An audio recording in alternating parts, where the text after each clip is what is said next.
뉴스와 인물입니다. 국내에서 가장 오래된 왕자귀 나무가 목포에 자생하는 것으로 확인됐습니다. 숲 해설가인 황오림 씨를 모시고 자세한 이야기 나눠보도록 하겠습니다. 안녕하십니까? 안녕하십니까? 네, 왕자귀 나무는 희귀 식물로 알려져 있는데요. 이번에 발견된 것은 얼마나 오래된 나무입니까? 제가 이번 연구에서 유달산과 이밤산, 부흥산에서 1857개체의 왕자귀 나무를 확인했습니다. 그중에서 가장 오래된 왕자귀 나무는 부흥산에 있는 40년생으로 높이가 8m, 또 밑둥 둘레가 245cm에 달했습니다. 네. 그리고 유달산과 이밤산에서는 각각 수령이 35년생, 25년생이 가장 오래된 것으로 밝혀졌습니다. 네. 석사학위 논문이 왕자귀 나무와 관련된 것으로 알고 있는데요. 특별히 이 왕자귀 나무에 대한 연구에 나선 이유가 있습니까? 왕자귀 나무는 목포를 상징하는 나무입니다. 네. 그런데 이제 그동안에 왕자귀 나무에 대한 생태적인 연구가 거의 없었습니다. 제가 거기에 이제 착안을 해서 목포 사람인 제가 목포 왕자귀 나무를 체계적으로 연구를 해서 이제 그동안에 잘못 알려진 왕자귀 나무에 대한 정보를 바로 잡고 또 현지 내에 보존할 수 있는 그런 기초 데이터를 제공하기 위해서 연구하게 되었습니다. 네, 왕자귀 나무에 대한 보존 방안에 대해서 제안을 하신 걸로 알고 있습니다. 어떤 방법들입니까? 왕자귀 나무를 이제 보존하기 위해서는 우선 왕자귀 나무 생장에 방해를 주고 있는 송악 같은 그런 덩굴 식물을 제거하고요. 네. 그다음에 그 경쟁 수종의 간벌을 통해서 유효 강량을 확보해 가지고 치수, 즉 어린 나무가 발생을 하고 또 성장할 수 있도록 유도하는 것이 우선 중요하겠고요. 네. 두 번째는 왕자귀 나무에 대한 시민들의 관심이 필요하다고 생각이 됩니다. 따라서 지금 현재 심목은 비파나무로 되어 있거든요.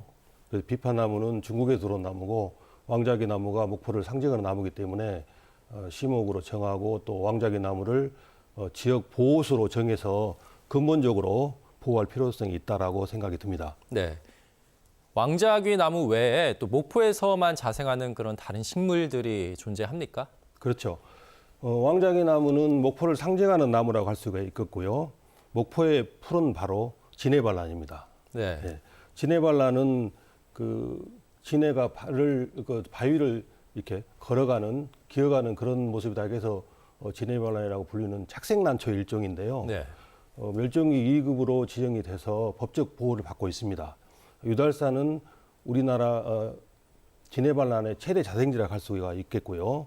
그다음에 유달산의 지네발란이 많이 서식하는 이유는 바위가 발달돼 있고 또 인근에 바다가 있기 때문에 지네발란이 자라는데 천혜의 조건을 갖추고 있습니다.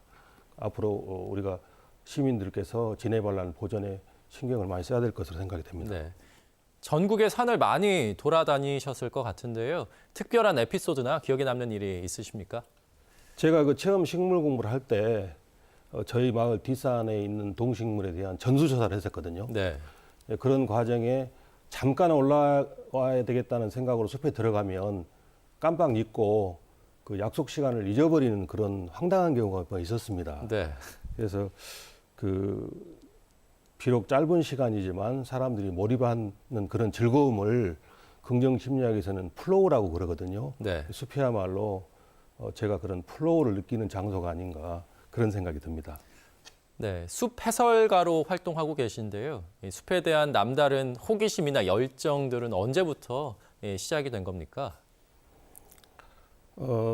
숲은 이제 누구에게나 안락하고 그런 이제 편안한 장소이지 않겠습니까? 네. 그리고 사람들 몸속에는 자연을 사랑하는 그런 DNA가 녹아있다고 그럽니다. 그래서 개미 연구의 대가인 에드워드 일스는 그것을 바이오필리아라고 그랬거든요. 네. 그래서 사람은 또 혹은 또 생긴 대로 산다, 이름대로 산다고 그러는데 저야말로 이름처럼 살고 있지 않는가 하는 생각이 듭니다. 아. 제 이름은 보모자에 수풀림자를 쓴 호림이거든요. 네. 그래서 호랑이야 뭐 당연히 숲에 사는 것이 않겠습니까? 네.